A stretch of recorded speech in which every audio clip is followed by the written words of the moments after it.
370 पर ऐतिहासिक फैसला जहां आ चुका है, वहीं 370 हटाए जाने पर सुप्रीम कोर्ट ने कहा है कि 370 हटाए जाने के तरीकों में कोई गड़बड़ी नहीं थी। एक वक्त था जब देश में आर्टिकल 370 पर कोई बात नहीं करता था। जैसे आर्टिकल 370 पर बात करेंगे तो देश सुलग उठेगा।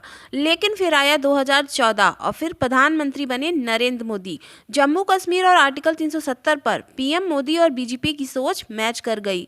फिर भारत सरकार की ओर से 6 अगस्त 2019 में राष्ट्रपति के एक आदेश के माध्यम से जम्मू कश्मीर को एक विशेष दर्जे को समाप्त कर दिया गया था, जिसके बाद तमाम याचिकाकर्ताओं के द्वारा सुप्रीम कोर्ट को ये याचिका दी गई थी कि सरकार ने जिस प्रक्रिया का पालन किया था, क्या वो प्रक्रिया सही थी या फिर उस प्रक्रिया में असंवैधानिक चीज़ों की मौजूदगी थी।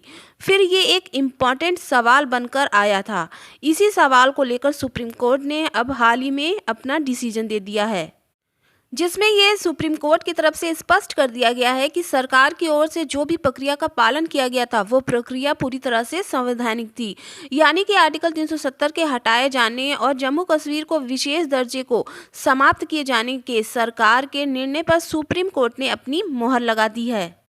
वहीं दूसरी तरफ अगर सरल शब्दों में आर्टिकल 370 के इतिहास पर बात करें तो पूरे आर्टिकल को भारतीय संविधान ने 17 अक्टूबर 1949 में शामिल किया गया था और धारा 370 जो कि जम्मू कश्मीर को एक विशेष राज्य का दर्जा प्रदान करता था। विशेष राज्य से यहाँ ये मतलब है कि जम्मू कश्मीर को ये शक्ति प्रदान की गई थी कि वो अपना अलग से एक संविधान बना सकता है। इसके साथ ही वो अपने नागरिकों को भी प्रभाषित कर सकता है। यानी कि जम्मू कश्मीर की जो विधानसभा थी उसे पावर दी गई थी कि वो तय कर सकता है कि वहाँ के नागरिक कौन होंगे, कौन वो लोग होंगे जो जम्मू कश्मीर में रह सकते हैं। कुल मिलाकर कहा जा सकता है कि जम्मू कश्मीर को एक विशेष राज्य के तौर पर देखा जा रहा था। इसके अलावा भारतीय संसद की ओर से जो भी कानून पारित किए जाते थे, उनकी लिमिटेशन होती थी जम्मू कश्मीर पर। वो ऑटोमेटिक तरीके से जम्मू कश्मीर पर लागू नहीं होते थे। वो जम्मू कश्मीर पर तब लागू होते थे जब जम्मू कश्मीर की विधानसभा की ओर से ऐसा ही कानून लागू किया जाता था। तब कहीं जाकर भारत सरकार के कानून जम्मू कश्मीर पर लागू होते थे, जबकि आप देखेंगे कि दूसरे राज्यों में भारत सरकार के कानून ऑटोमेटिक लागू हो जाते हैं। 370 की इस पूरी कहानी पर सवाल अभी भी वहीं का वहीं है कि कश्मीर के पास सुनाने और दिखाने के लिए जख्म बहुत ज्यादा जमा हो गए हैं।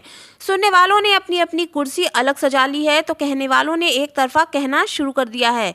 आर्टिकल 370 के फैसले से कुछ भी नहीं बदला है, न आप बदले हैं न वो जो आप तक झूठ पहुंचाते थे। अब सिर्फ उम्मीद यही की जा सकती है कि आप कश्मीर तक खुद पहुंचेंगे या कश्मीर आप तक। फिलहाल आर्टिकल 370 के फैसले पर आप सभी की क्या राय है, कमेंट के जरिए जरूर बताइएगा। इस तरह की वीडियोस के लिए चैनल को जरूर सब्सक्राइब कर लीजिए।